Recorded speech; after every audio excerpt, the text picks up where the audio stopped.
Here we are again, and this is our 9th session. Our helpers today are, I'm going to ask the camera behind me to let you see Czech to my left. She's going to help us, and Song on my right. I must admit those sound a little strange, or maybe to you, those names, but they sometimes like to use names that mean something to them from the discipline that they've been working on, and I think that Czech probably was so taken with the Czech partner relationship and how we've said it's so valuable, how T and I in early days said it's so valuable to always have a Czech for everything that we do. And so she chose to identify with that name, and we do use it at times. And I think that Song likes the idea that this whole information is like the song of truth, the song of our Heavenly Father. And it certainly is. Well, let's, in an earlier session, I explained to you that, I believe that I did, that we got up early in the morning, and while everyone happened to be in the same place because we had a holiday, and we were visiting, and we had a little lesson about the, I don't need to get into the lesson because we went over it with you at that time. But here's another little illustration that I want to share with you. In the quarters where I spent last evening or last night, I seemed to sleep only a very short time, and not that that's that unusual. I don't seem to require that much sleep, and that's fine, but from about 1:30 on, it was as if I wanted to stay in communication with T and wanted to see if there's anything that we needed to alter or anything that I needed to particularly be aware of that I was not aware of in our sessions. And one point that came in so clearly that was new to me in a sense because we hadn't discussed it in the sessions was that really these sessions are for this classroom.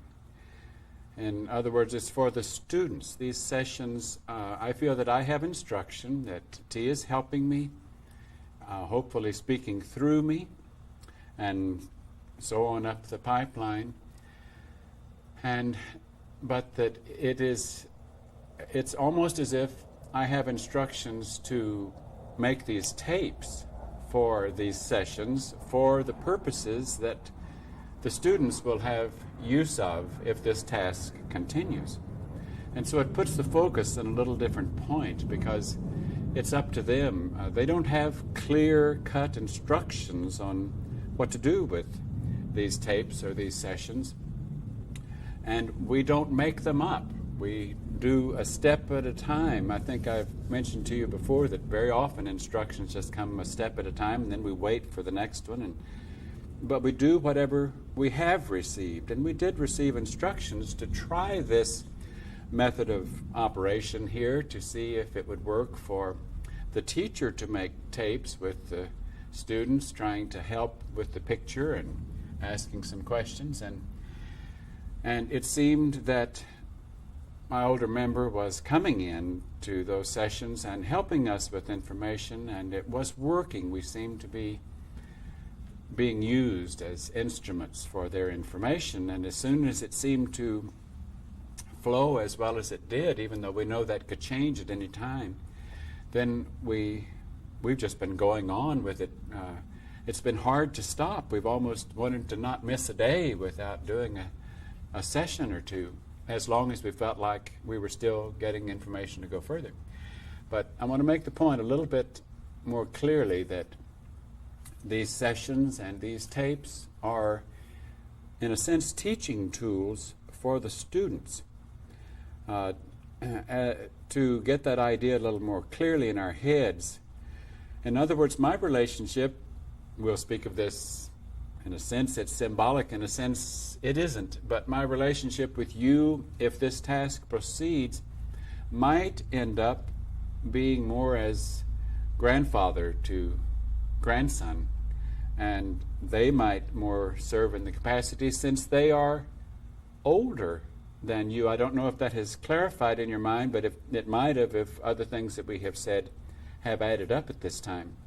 If they have completed sufficient overcoming of their own in this task, and they received instruction to put the information out, even though the way that instruction came was to do it in this method, then they are, in a real sense, going to serve in the teacher role with you, or in a sense, in the midwifing or the father relationship, if you don't use that in a spiritual term. But in other words, if they have completed enough overcoming that they could move right now into our Father's kingdom, and even move into a physical vehicle of our Father's kingdom, out and no longer occupying the vehicle they're in, whether this one or the one that they're in is changed over into that one or another one. In other words, they don't need to come back to the human kingdom unless sent. That's the instruction we have received, that's the case. So here's another one of those days where you're put to the test by things that we say, because this could be hard to make a mental adjustment to. Each time we arrive at a threshold of a major move forward, it always tests us. And it usually tests us, I'm not sure I can buy that. But if you examine things and the next thing you know, you say, well, it makes sense. It certainly, I'll just have to see. I'll just have to play it a step at a time, and that's the way you should, just simply a step at a time. And checking, just as we check, and you check with your Heavenly Father, you check with your connection and see if we have the same one. If we don't have the same connection, then that's a clear indication that it's time for you to cease in this process of letting us serve as the instruments to help you get this picture and get this information that we have instruction to share with you. Well, we're going to proceed with our questions, and I'm going to ask Czech first. What's first on her list of questions? Well, I just wanted to see if you felt like if we wanted to say more about the terms God, Lord, and older member. Yes, I feel that we should. That's a very misunderstood issue. Humans have a lot of misunderstandings about the term God, so much so that some, without really stopping and thinking about the implications of it, they think, well, there's only one God, and everything in the heavens is God, so there must be only one creature there, and yet they also think that people, when they die, go there, so how can there only be... Oh, well, it gets kind of confusing.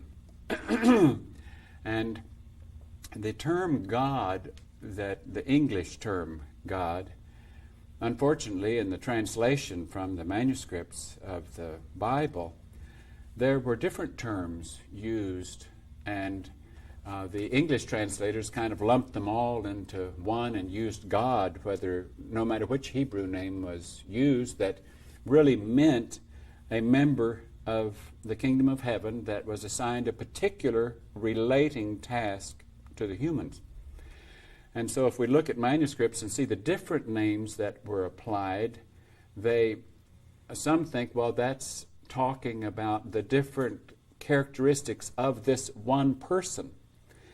And they don't stop to think that the chief of chiefs or the God of gods, the Almighty, the Most High God, the Creator in the kingdom of heaven, can assign his membership or some from his membership to assist him in tending to the garden, certainly in elementary tasks or tasks that would be elementary to the Creator.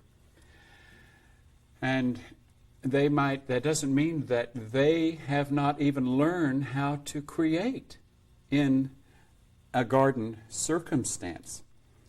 But as the different individuals, for sake of clarity and understanding, it would help your head, as it has helped us, to understand that as it has been given to us, that the different members of the kingdom of heaven that were assigned to relate to the humans in this age, depending upon the task that was their assignment, they ended up with a different title. And it was more of a title than it was a name. If you know much about the history in Hebrew as it relates to the name that applies to members of our Father's kingdom, there is some discussion that those names were never to be pronounced and never to be spoken. Some even don't even write them, except maybe write a consonant to start it, and then a dash and maybe another consonant to end it. There's been all kinds of theological discussion through the years about the taboo-ness of humans being able to call the names, or not to really know the names. So the humans have titles that they are given to use to illustrate. And like I say, those titles were reduced to just a single title in the translation to English. So the title God is just kind of like a general over title, where there were others that were broken up depending upon the task that the member who was assigned by the Creator, or whichever subordinate member assigned that individual to work directly with the humans, whether it be Adam and Eve in the garden, or those in the desert, or in Egypt, or in Israel. So don't be confused by these terms. These are simply titles. Now, those titles should have tremendous respect from the humans, because in a sense it is a human relating to a member of the kingdom of heaven, and they wouldn't be relating to them if the information was worthless, or if they were simply humans just relating to them in human matters. They're relating to them, trying to help them get mindful of the truth, the reality that the kingdom of heaven exists, and that they were made, that they're plants that were made by the kingdom of heaven. And if they follow the instruction and behavior from the kingdom of heaven, then they can learn to actually aspire to be members of the kingdom of heaven. But just to get those titles straight, now Jesus, in his relationship with his disciples, some of them called him Lord, and called him Rabbi, or called him Teacher, or called him Jesus. And from our point of view, I believe that probably from their reference point, that teacher was the most applicable term, and that Lord probably meant more in its original meaning as reference to a member of our Father's kingdom, or someone who is above you in the step of growth, the step of elevation, or closer to God. Even in kingdoms of humans' kingdoms, where they have a monarchy, or they have a king or a queen, and they use the term lords for people in a position of authority, and that have higher tasks in the structure of that kingdom government. And when in the Bible they use the terms kingdom, it's because the illustration of a king and a relationship of the subjects to the king, and the hierarchy of authority in the kingdom of heaven is very like, or the illustration works, the analogy works. It's very like some of the structures that have been translated into the human kingdom, as they had king and queen and subjects and lords and parliament houses and so forth. And we'll discuss a little bit more of that issue the further we go. Now, a very objective term that we have been given to try to understand it, that as far as I know, I don't know of a synonym in the translation of the Hebrew. Well, I take that back. There are synonyms, both in the Hebrew and the Greek, that relate to someone who has gone further on the ladder and getting closer to the chief of chiefs, or closer to our Father's kingdom as older. And also, if they're members of our Father's kingdom, then we can put those together, and they're an older member. And we talk constantly about older members in relating as a point of reference from one member to another one, a younger member, an older member. And the same, because that's perfectly synonymous with son, father, grandfather. Younger member, older member. Older member is older member. And the same way in the kingdom of heaven, as a kingdom with a king and subjects, the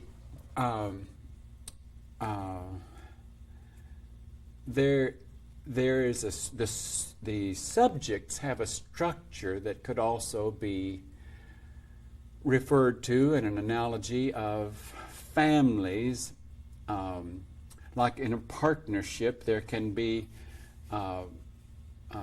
if you use it in the right term in the partnership, there can be like a husband and wife or a marriage, because there's a committal, not husband and wife, male, female, but marriage for committal in a partnership where there may not usually be that much age difference, or it might be the connecting age difference.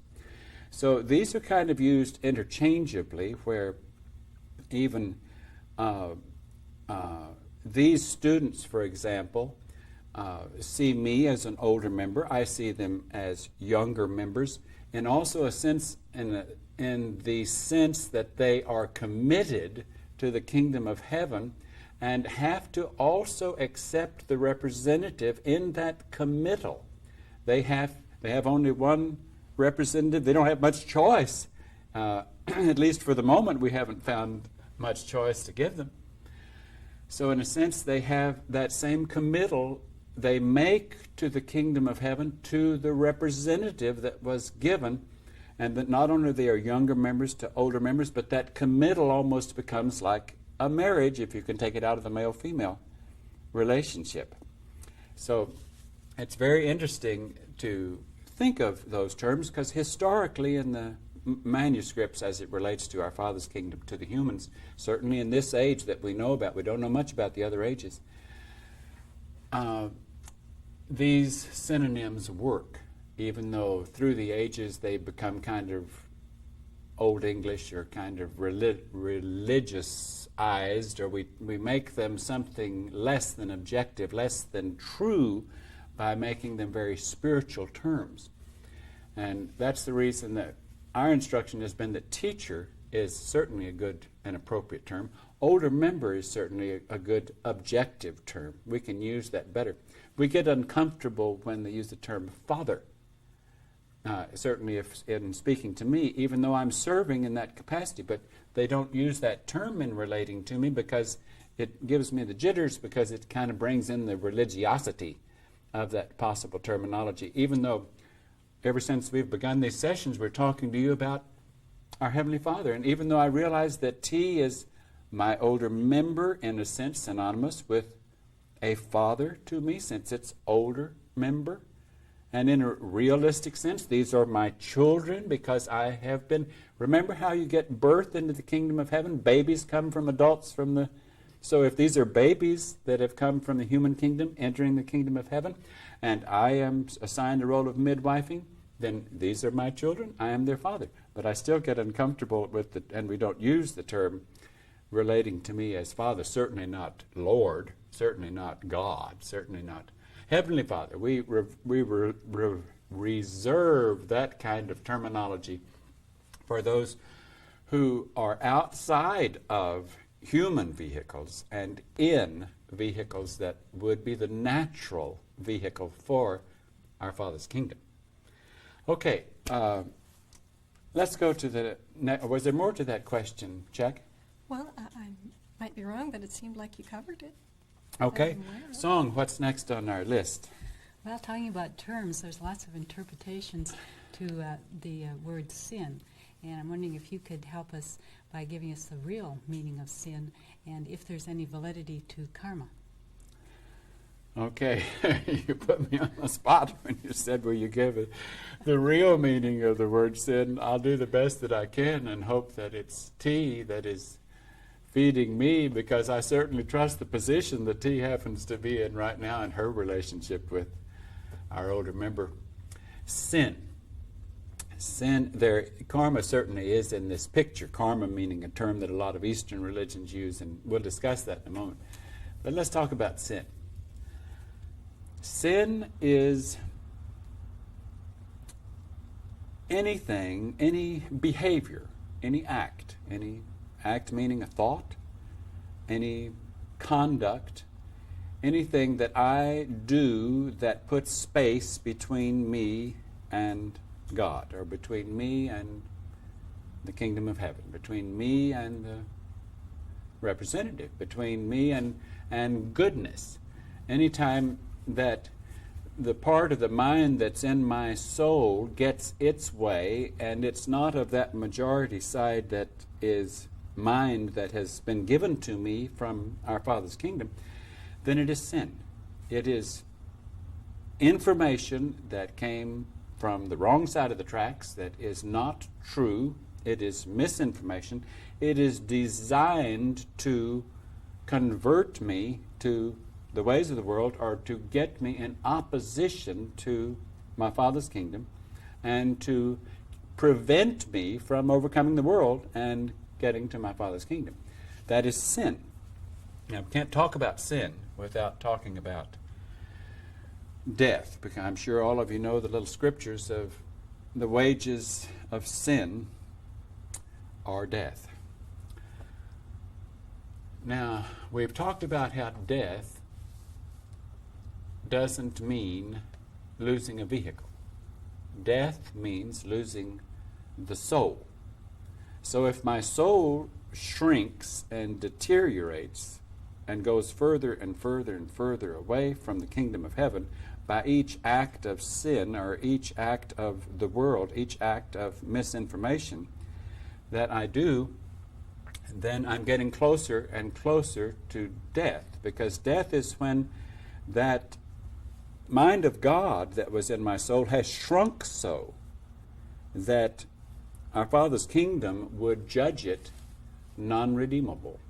Non-redeemable. It can't be reversed. It's gone by its own choices. It has gone to the point of being non-existent. There's not enough good stuff in there to even make it register.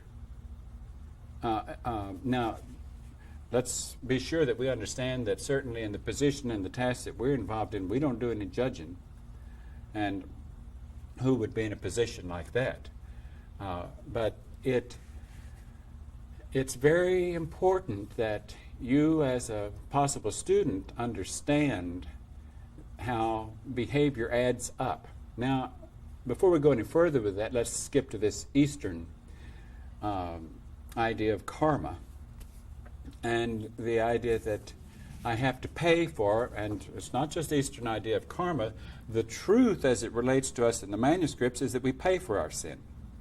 And the wages of sin are death. So if I continue in the path of sin, I'm going to lose my soul. I'm going to reach death. Now, in a sense, each act of sin that I do, it's going to take hard work and labor to recover from. I mean, if I become an alcoholic, it becomes labor to rise above, really rise above alcoholism. And that's just using that as an example of anything that I would overcome in the process of getting out of the sin that I got into. Now, theoretically, I could have been in an incarnate. I don't get my sin wiped clean just because I lose a vehicle and am replanted or transplanted back into the family that I was tied to with a new leaf or a new vehicle. I don't lose that.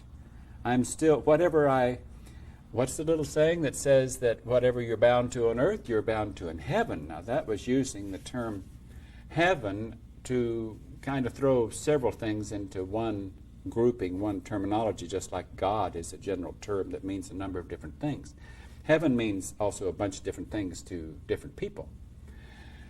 And like heaven was used and is used as a term of where you go when you lose your vehicle. And that may or may not be so, certainly from someone else's point of view.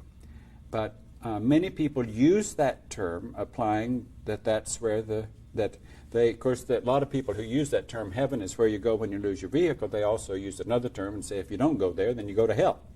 And hell, of course, means also different things to different understandings, depending upon how much misinformation you have, or how much knowledge you have, or how closer your information is to the truth, how you've grown on the ladder of getting closer to our Father's kingdom, because that's where that truth comes in a little bit at a time.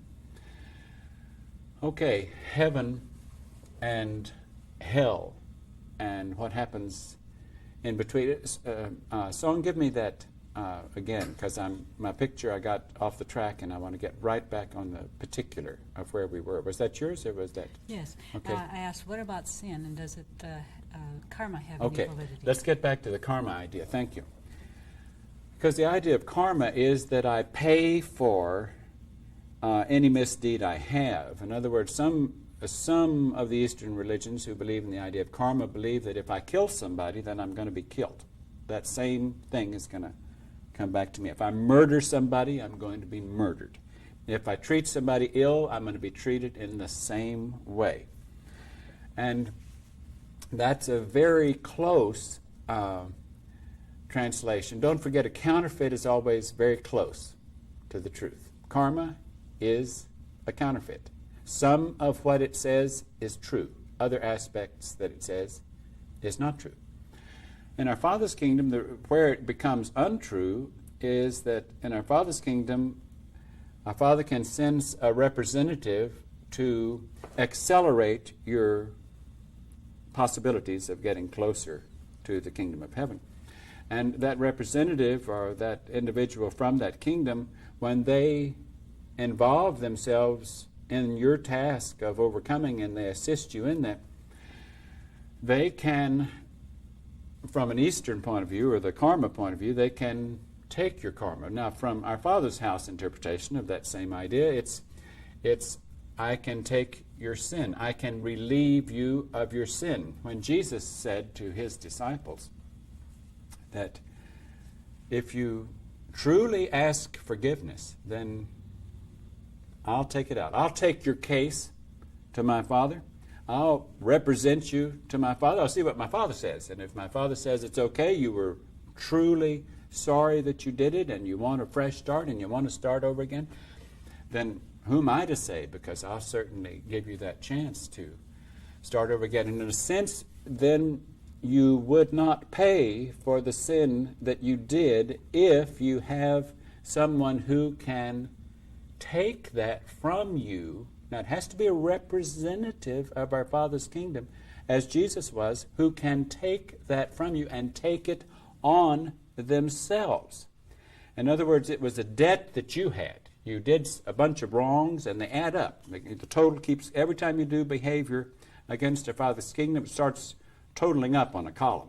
And the column can get pretty big. It can get pretty terrible. And if you had to pay them off, I don't know how many ages it would take for you to get them all paid off.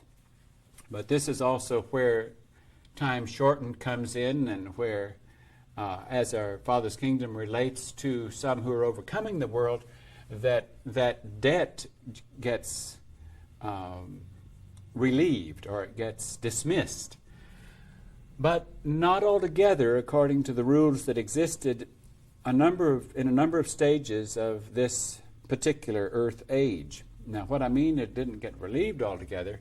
And here's where Christians traditionally, theologically, interpret that Jesus paid it all for you. And by his blood were ye redeemed.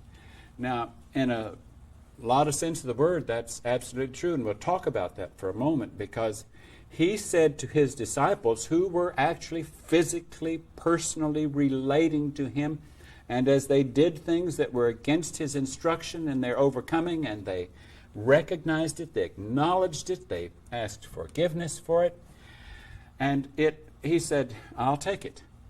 And he took it. Now, he then, by taking that debt, he's got a bunch of notes he's holding here. They were your notes, and now they're his notes. And for a long time, and I'm not saying it still isn't the case, we don't know, we'll talk about this in a second, but for a long time in our Father's kingdom, the process was, or decision from the Parliament in the kingdom, we'll say, or from the Supreme Court in our Father's kingdom, said that those notes have to be paid. Somebody's got to pay those notes of sin. So if I've committed a bunch of sin and somebody takes my note and relieves me of it and washes me clean and gives me a fresh start, then that somebody who took those notes has to pay for that. And if my total sin certainly amounted to, had I not had someone to dump it on, I would have died. I would have lost my soul.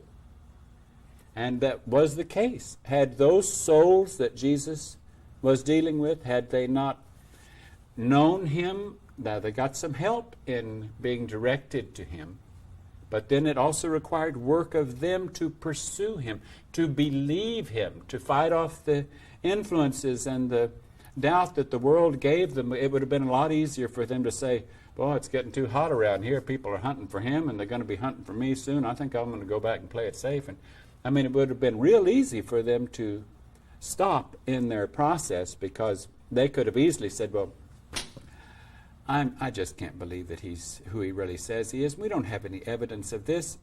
I mean, that happened. He lost them. He lost many who were in line for entering our Father's kingdom as sheep of his fold, or as students of him as a teacher. Now, if we'll go back to where we were, if death is the wages of sin, and these who came to him, they brought their tally to him, he took their pink slips or their notes of indebtedness, and then he had to pay for it in death. Now, and he did.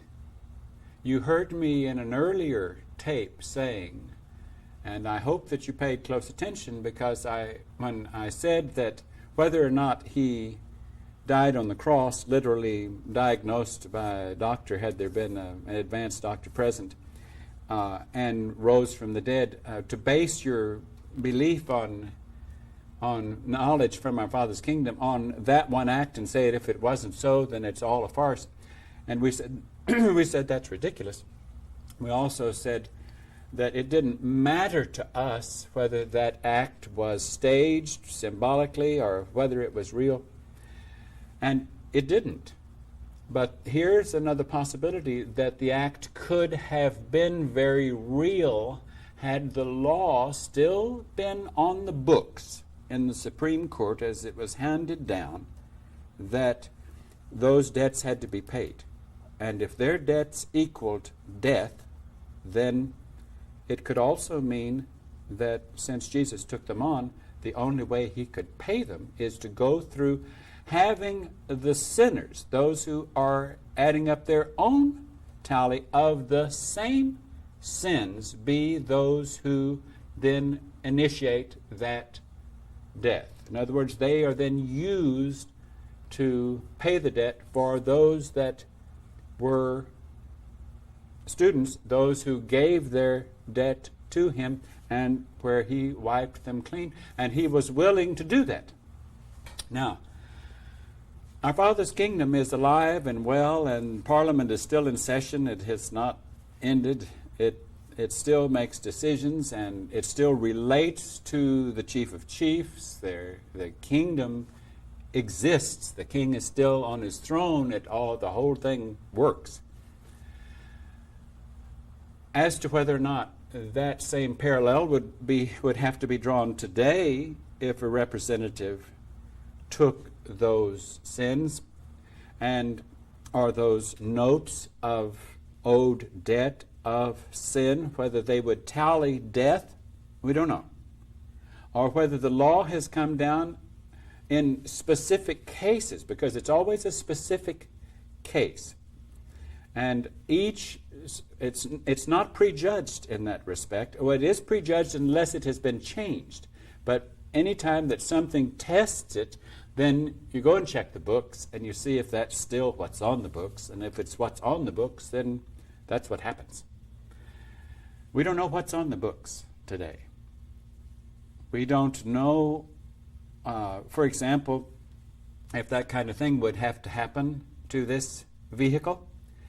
If I would have to lose it in that way because of my relationship with these students, or what would happen to their vehicles as they relate to you if you continue in the direction that you're going and they continue in the direction of possibly serving as older member or teacher as they relate to you.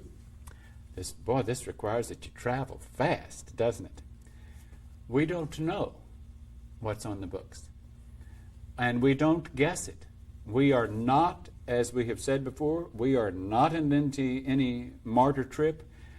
We don't like that. It's unnatural. It should not be. It was not designed for anyone to like martyrdom or to think that they got spiritual elevation by it, which could be a mistranslation or counterfeit information of what happened at a death which paid a debt, and then therefore freed the one who paid it and went on up. And it's true, as people say, Jesus didn't owe that debt. It wasn't his. Those sins weren't his, even though at one time he had gone through that same process that they were going through a long time ago. Because that's the way, don't forget, that children get into our Father's kingdom. And certainly Jesus was one who got into our Father's kingdom. Now, exactly what the lesson plans were and the particulars about graduation at the time that Jesus graduated into our Father's kingdom from a human kingdom or a human kingdom equivalent, we don't know that because we don't have that information available to us. The possibility exists, theoretically if not realistically. Don't forget that we've also talked about how every individual on this planet in this age could have been a created individual instead of one born of sin. I'm afraid that's true. That is sin. That is a condition that was brought to them from a kingdom below. It was an animal condition. It was not intended for human, even though human was designed to have the capability of doing that act, and they have the option to do it. But they have to look away from their relationship of the one assigned to them by the kingdom of heaven in order to participate in that act. Now, the reason I'm bringing that back up is because Jesus could have graduated in a class or from an age where that didn't happen. Whether that's only theoretical and did or did not take place is unimportant. The fact is that the kingdom of man, the kingdom of human, is designed to go both ways. And by choice, in this age that we know from our history books primarily being the one history book that most of the public questions the most as to whether or not it's an authentic history book, the one that does actually tell about God's, our Heavenly Father's, our Creator's relationship with man, is the one that the deceived question the most as to whether or not it is an authentic record or if it is some spiritual documents or legends. And yet it is the only record that of events. I'm not saying that there's a lot in there that you could quibble over whether or not this little for example, punctuation that means a lot in your understanding of things, and yet for the most part the biblical scriptures had no punctuation, so you didn't know where sentences ended and the next one began, and it could have a lot of different meanings. So how much of it that man, because of misinformation, since that's where Satan camped the most to give information from those who were the rightful heirs of our Father's kingdom, gets pretty sticky, doesn't it? Okay, we might have gone enough on that course to have you understand that, but it is so important to understand that our Father's kingdom is alive and well.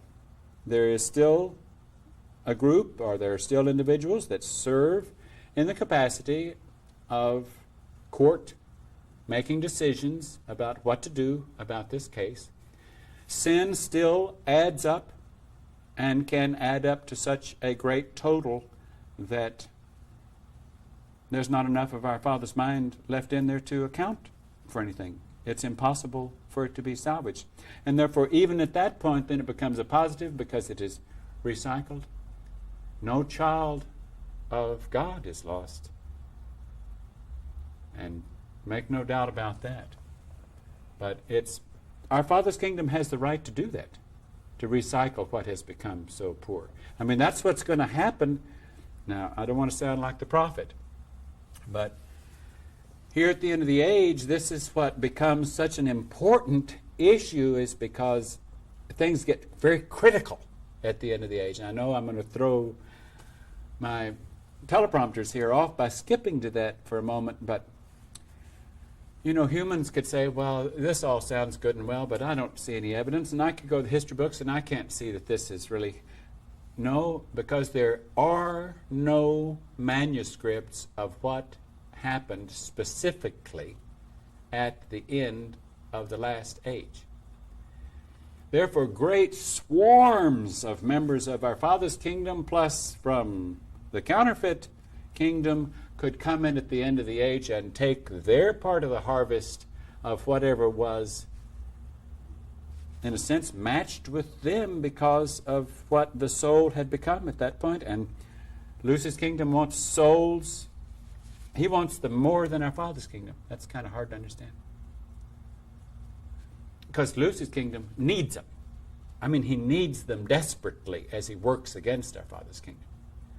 Our Father's kingdom wants them because they are his creation, that he wants to be able to have them receive the inheritance of sonship in his kingdom. But believe it or not, our Father's kingdom does not need those souls. Our Father's kingdom can get along fine without them.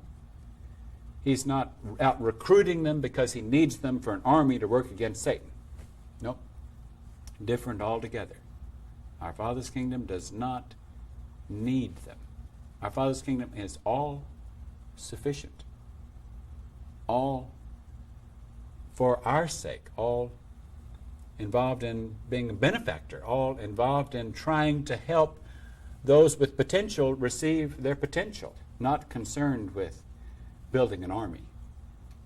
I mean, it's certainly true that our Father is so pleased and excited, and nothing could make him happier than to have graduates into his kingdom, new children, new grandchildren, new great-great-great-great-great-great-grandchildren, if you talk in a relationship to the Creator. And it's important that we understand that. Check what's next on our list. Well, would you like to talk about the domesticated animal's relationship to human, and is that a usable parallel? Well, I'm glad you brought that up, because I think that we should discuss that, and this is going to test some others, because we'll have to use terminology that you might have been taught by certain traditional backgrounds to be turned off about. And we have discussed this slightly, and this, I'm afraid we can't discuss this without also discussing the appropriate usage of terms like creation and evolution. And I'm not talking in terms of Darwinianism. But just because Darwin existed doesn't mean that things don't evolve, and we are prohibited from using the term evolving, or thereby using it as evolution. Our Father's kingdom has designed a lot of things within the framework of his creation that evolves.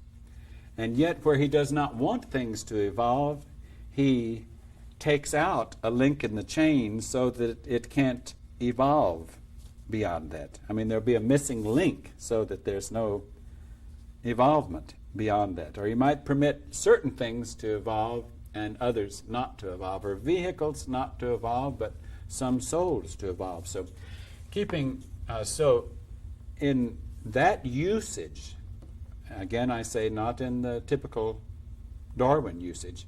In that usage, the design of creation is also involves evolving, which is beautiful if you think of it in the right way.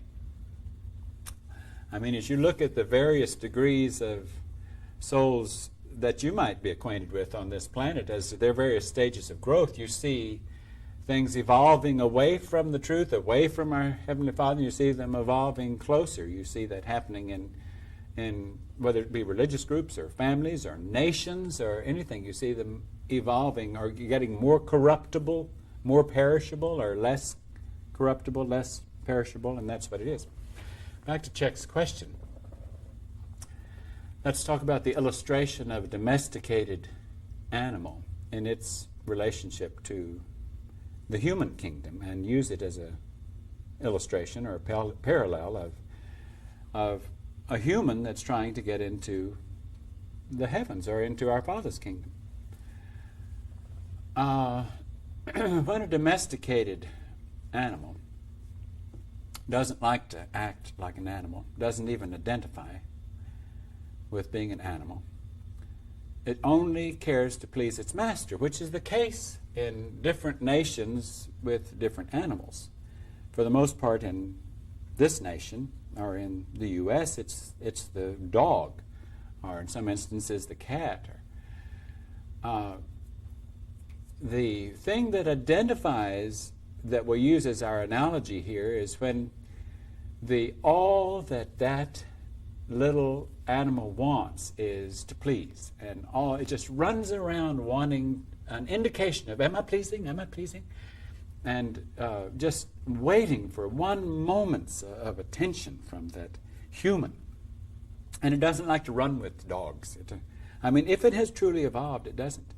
And I have to bring up another issue here that might touch your funny bone in one way or the other. I can remember hearing some animal rights people who are concerned with the overpopulation of animals in the world, and they talk about this: have your pet spayed or neutered. And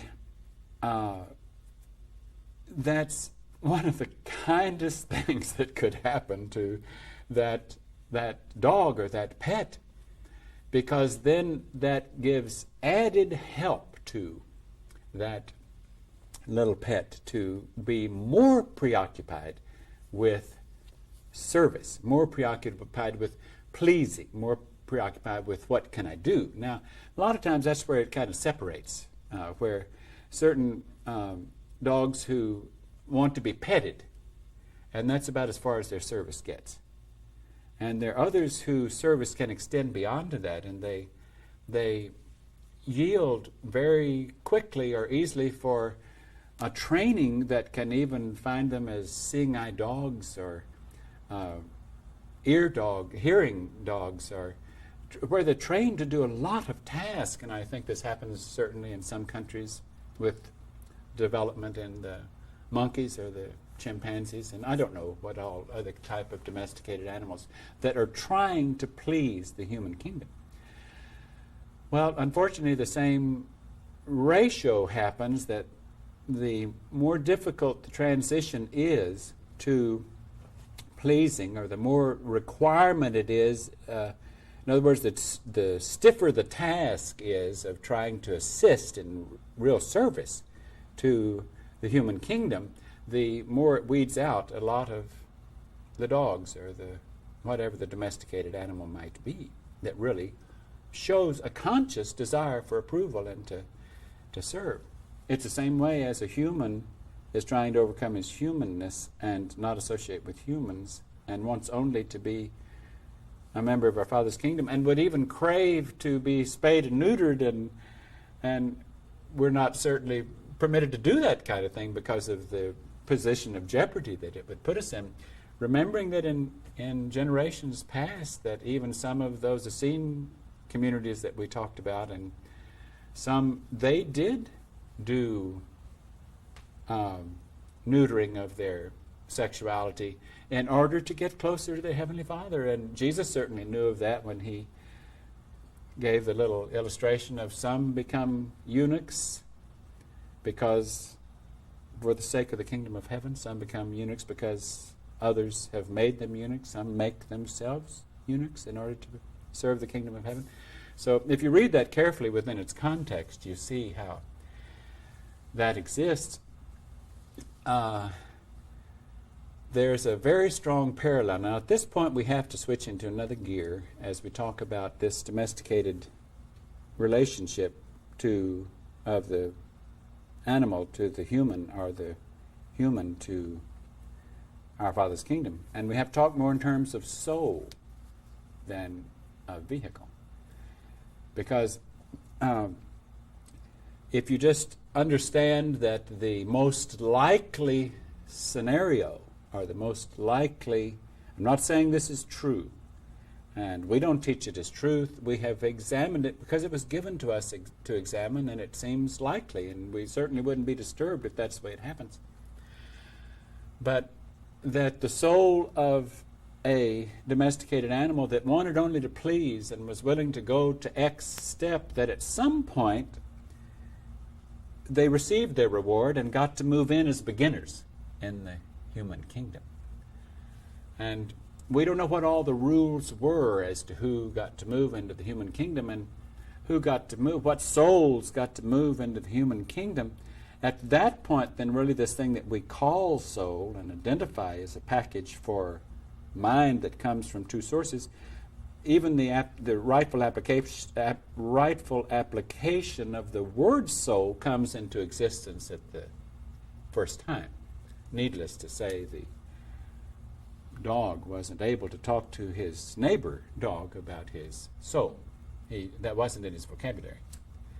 Only upon reaching into the human kingdom does even that word processor become a part of his potential and to his brain and his understanding. So in that sense of the word, then soul began in the human kingdom. Though there was still something that could have certainly come from that devoted creature, that life force that wanted to move up, that wanted not to be like the other creatures in its kingdom, but wanted to associate with that kingdom. And it helps you get this picture if you can accept that illustration. Whether the illustration is that accurate or not is relatively unimportant, though it seems likely that it might be. Okay, I was going to go to a later question, but I think for the moment, we'll stick to our pattern here. Was that Czech's question? Okay, Song, what's next on your list? I wondered if you wanted to go back to the topic we were discussing at the end of the last tape on possessions and indebtedness and charge cards, and perhaps not leaving a mess behind. Well, we have to, because we just barely got started on that, and that's such an important issue. I'm trying to recall, since we have made session 6 and 7, wasn't it, or 7 and 8? 7 and 8? Mm-hmm. We've made 7 and 8 twice, and it's hard to be clear as to how much was made. And, I've got to stop here and remind you that that makes it hard for me. Okay, we've talked about how lessons are hard for us. And the reason they're hard for us is because it drives it home. And the lesson that I learned that caused us to have to do that has side issues like the one I'm speaking of now. It makes it hard for me to remember. And being hard for me to remember helps me not forget that lesson if I apply it in that way. Okay, to go back to the topic. And it'll be funny if just about the time we get back to the topic we see the little card. Haven't seen it yet. Okay, here we go. And if you know your religious manuscripts, if you know the Judeo-Christian literature, you know that a number of times in that material it speaks of the value of man's relationship to possessions and money and indebtedness. And if someone borrows something from you, that you if they need to borrow it from you, that if you have it, then and they need it, and it's valuable to them from our Father's point of view, then you give it, and if they pay it back, fine. If they don't you forget about it. Needless to say, that's not the way it is in this world. And that's not really nearly as important an issue as the issue that has gotten so totally out of sync with our Father's kingdom, and that is indebtedness. The human world out there today, everyone owes for everything, and that is totally contrary to our Father's kingdom. According to our Father's kingdom, you should not have use of anything that did not come your way rightfully. It is improper to go out and borrow money, then get something and put it into use, and then you owe for it, and frequently, by the time you've paid for it, it's worthless. So then what do? You borrow more money and buy insurance policies to cover what it was that you didn't have use of, so that you would have a guarantee that you might be able to have use of something you had no right to have use for. Well, I'm going to try to go as quickly as I can with this issue. The principle that we have to live by is that we are not permitted to have any indebtedness. And we can see the value of that what is given to us is adequate. If it is not given to us, then we have no business using it. If we ask for it and do not receive it, we go and re-examine our asking and discover that it was improper asking. It was inappropriate asking. And the same thing goes for credit cards. How can we owe the petroleum company for gasoline that we're using in our automobile when it isn't paid for? It isn't ours. And we might not ever have the ability to pay for it. And of course, well, then Satan has another little thing that you can come in real neat. You can just get it all relieved by just chapter 11, to get a fresh start. And yet, it really isn't a fresh start. It's in a sense, it's held against you. But the principle of our Father's kingdom says that what I give to you, I give to you. It is yours. He does not give us anything that we owe him for. When we do things, we talked about the only kind of indebtedness that he knows anything about, and that is when we go against him, then we are creating an indebtedness against him that is hard to pay for step by step, of course, unless relieved. But credit cards, therefore, are taboo unless you can have one because it might help open a door for you and you don't use it. That might be an okay thing. Now, even that means automobiles. Yes, it means houses. It means everything. And we've got to cover this issue more because there's that sign that 10 seconds just went up. And we'll start here next time and see how far we can go.